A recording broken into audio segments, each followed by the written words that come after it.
안녕하세요. 사연을 부탁해입니다. 오늘의 사연을 소개하겠습니다.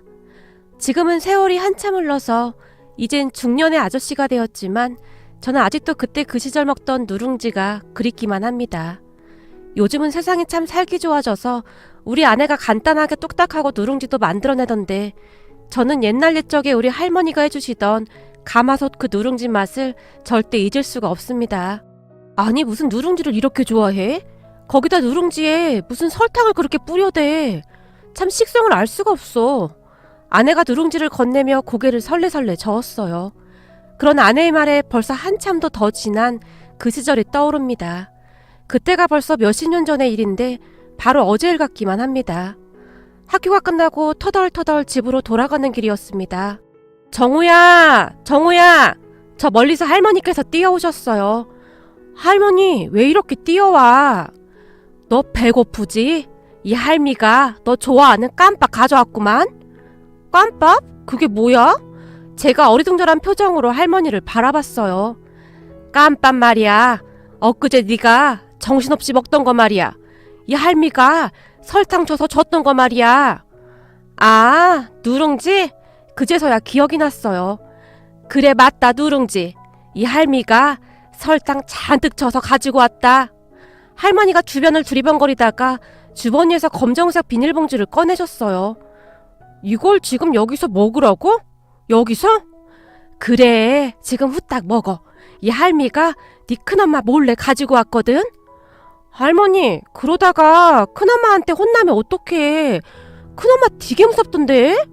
사실 저는 서울에서 쭉 살다가 아빠가 하던 일이 잘 되지 않아서 가족들이 다들 뿔뿔이 흩어져서 살고 있었거든요. 엄마 아빠는 햇볕도 들지 않는 작은 골방 같은 곳에서 밤낮없이 일을 하느라 저를 돌볼 수가 없었기에 저를 할머니가 계신 충청도 작은 마을에 맡겼어요. 물론 부모님은 시간이 될 때마다 내려오셔서 이것저것 챙겨주시긴 했지만 사는 게 워낙 여의치가 않았기에 얼굴을 자주 볼 수는 없었습니다. 큰 집에 사는 것은 생각보다 불편한 게 많을 수밖에 없었어요. 특히나 큰엄마가 그렇게 눈치를 줬거든요. 우리 부모님이 한 달에 얼마씩 돈을 보내고 있었지만 큰엄마는 저를 그저 눈의 가시처럼 생각했으니까요.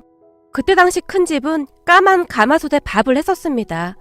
그렇게 밥을 하고 나면 가마솥 바닥에 눌러붙어 있던 누룽지가 있었는데 그 누룽지가 바삭바삭한 게 그렇게 맛있을 수가 없었습니다. 특히나 누룽지에 설탕까지 뿌려서 먹으면 세상 부러울 게 없는 그런 맛이었어요.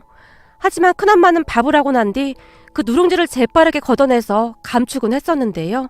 큰엄마의 아들인 사촌형이 그 누룽지를 그렇게 좋아했거든요. 누룽지를 걷어내고 있는 큰엄마를 보며 제가 침을 꼴깍 삼키곤 했는데 단 한 번도 제게 누룽지를 주지 않았어요. 그리고 할머니는 그런 큰엄마를 많이 못마땅해 하셨어요. 우리 정호도 누룽지 엄청 좋아하는데 조금만 줘봐라. 할머니가 큰엄마의 눈치를 보며 물었어요. 어머니, 우리 한수가 이 누룽지를 얼마나 좋아하는데요. 이건 우리 한수 거예요. 큰엄마가 급히 누룽지를 뒤로 감췄어요. 아니 그러니까 누가 다 달래? 조금만 달라는 거 아니니? 이건 안 돼요. 우리 한수 먹기에도 부족해요. 밤만 되면 누룽지 찾아서 줘야 해요. 큰엄마가 누룽지를 가지고 급히 나가버렸어요. 아이고 독한 거. 그까지 누룽지가 뭐라고 저리도 야박하게 구는지. 둘째 내한테 매달 돈 받아 처먹을 때는 입이 아주 귀에 걸리면서 그 누룽지 조금을 못 나눠줘. 얼굴에 욕심이 덕지덕지 붙어서는 아주 꼴보기 싫어 죽겠어. 할머니가 큰엄마의 뒷모습을 노려보며 소리쳤어요. 정우야, 다음에 밥하면 이 할미가 깜밥 꼭 줄게. 괜찮아, 난 안 먹어도 돼. 제가 풀이 죽은 채 고개를 가로저었어요. 아냐, 내일은 이 할미가 꼭 줄 테니까 걱정 말래도. 할머니가 저를 보며 활짝 웃었어요. 그랬던 할머니는 다음날 마을 입구까지 저를 마중 나왔던 거였어요. 충청도 그 마을에서는 누룽지를 깜밥이라고 불렀는데 할머니는 가끔 제가 알아들을 수 없는 그런 단어들을 쓰시곤 하셨어요. 그 마을의 사투리였습니다. 봐라, 이 할미가 설탕 잔뜩 뿌려왔다니까. 자 얼른 먹어. 너 어제 먹고 싶다고 했잖아. 이거 먹었다고 큰엄마한테 할머니 또 혼나는 거 아니야? 혼나긴 누가 혼나. 걱정 마. 뭐라고 하면 이 할미가 아주 요절을 내버리라니까. 할머니가 팔까지 걷어붙인 채 큰 소리로 말씀하셨어요. 그렇게 저는 할머니가 건넨 검은 봉지 안에 누룽지를 허겁지겁 먹었습니다. 채알라, 천천히 먹어. 그게 그렇게 맛있어? 서울서 살아서 이런 거 안 좋아하는 줄 알았는데 우리 정호는 아빠를 꼭 닮았구만 그래. 진짜? 그럼 아빠도 누룽지 좋아했어? 누룽지를 오물오물 씹으며 제가 할머니를 빤히 바라봤어요. 그럼 네 아빠도 누룽지라면 자다가도 벌떡 일어났었어. 아주 아빠를 꼭 닮았어. 우리 아빠가 생각이 나시는지 할머니의 눈시울이 붉어졌어요. 할머니, 근데 엄청 맛있어. 그럼 이 할미가 설탕을 잔뜩 묻혀왔다니까? 할머니와 저는 그렇게 누룽지를 먹고 집으로 돌아갔는데요. 집에 들어서자마자 큰엄마가 할머니와 저를 노려보고 서 있었어요. 어머님, 집에 있던 누룽지 어머님이 가져갔죠? 그래, 딱 반만 가져갔는데 그게 무슨 문제라도 있는 거냐? 할머니가 딴청을 비우듯 주변을 두리번거리며 말했어요. 그거 우리 한수 거라고 말했잖아요. 근데 그걸 왜 가져가시는 거예요? 부하가 치밀어 오르는지 큰엄마가 눈까지 치켜뜨고 서 있었어요. 아니, 다 가져간 것도 아니고 조금 가져간 거 아니냐? 나머지 남은 건 네 아들 먹이란 말이야. 그게 뭐라고 감히 시애미한테 눈까지 치켜뜨고 그렇게 호들갑을 떨어대는 거야? 할머니가 허공에 사태질까지 하며 큰엄마를 노려봤어요. 우리 한수한테는 그것도 부족하단 말이에요. 근데 그걸 가져가면 어떡하냐고요? 우리 정호도 그거 먹고 싶다잖니. 조금 나눠 먹은 거 가지고 웬 호들갑이야 호들갑이. 제가 절대 손대지 말라고 했잖아요. 순간 큰엄마의 쩌렁쩌렁한 목소리가 마당을 가득 메웠어요. 아니 이게 보자 하니까 어디서 감히 시애미한테 그따위로 행동을 해? 내가 그동안 집안 시끄러질까봐 꾹 참았었는데 이런 싹퉁바가지 없는 것이 그까지 누룽지 때문에 어디다 대고 시애미한테 눈까지 부러뜨고 대들긴. 할머니가 두리번거리더니 마당에 있던 수도가로 가서는 수돗물을 틀었어요. 그리고는 물이 나오고 있던 긴 호스를 들어서 큰엄마에게 뿌려대기 시작했어요. 지금 뭐 하는 거예요? 네 그 더러운 심보를 다 씻어내는 중이다. 왜? 네 자식 귀하면 남의 자식도 귀한 법이야. 정우 부모한테 돈 받을 때는 해벨레 해서 걱정 말라고 큰소리 쳤으면서 그까지 누룽지가 아까워서 그 지랄이? 할머니가 계속해서 호스로 물을 뿌려댔어요. 그만하라고요! 큰엄마가 소리를 지르며 사방으로 뛰어다녔어요. 그 바람에 동네 사람들이 구경까지 왔습니다. 아니 이게 뭔 일이야 그래? 누군가 물었어요. 몰라요. 지금 젖은 며느리 물벼락 맞고 난리가 났구만요. 아유 내 속이 다 시원하네. 젖은 며느리가 그동안 좀 못되게 굴었어요. 한 번쯤은 혼쭐이 나야 해. 잘한다 잘해. 그러니까 욕심만 덕지덕지 붙어서 지랄 발광을 하더니만 아주 꼴 좋다. 동네 사람들이 담벼락 위에 얼굴만 빼꼼히 내민 채 다들 한마디씩 하고 있었어요. 한수 할멈이 아주 잘하는구만. 더 세게 해야지 더 세게. 그리고 호스를 막 흔들어야지. 그렇지 아주 잘하네 그래. 누군가 응원까지 하고 있었어요. 그렇게 마당과 마루가 난장판이 났고 큰엄마는 물벼락을 맞은 채 몸을 부르르 떨어대고 있었어요. 어떠냐? 네 욕심보가 좀 씻겨나갔냐? 할머니가 큰엄마를 한껏 노려봤어요. 어머님 도대체 이게 무슨 짓이에요? 무슨 짓이긴 무슨 짓이야. 네 욕심보 씻겨내려고 그러지. 아직도 정신을 덜 차렸나 보구나. 라며 할머니가 다시 수돗물을 틀기 시작했어요. 그만하시라고요. 큰엄마가 이리저리 피하며 다시 소리를 질러댔어요. 그리고 얼마 후 큰아빠가 급히 집으로 들어왔는데요. 어머니 지금 뭐 하시는 거예요? 말로 하세요 말로. 왜? 너도 뿌려주래? 알겠어. 다 잘못했으니까 제발 그만 좀 하세요. 지금 동네 사람들 구경하고 난리예요. 큰아빠가 할머니에게 달려들어 들고 있던 호스를 낚아채버렸어요. 내가 그동안 우리 정호 때문에 참고 있었는데 이건 해도 너무하지 않냐?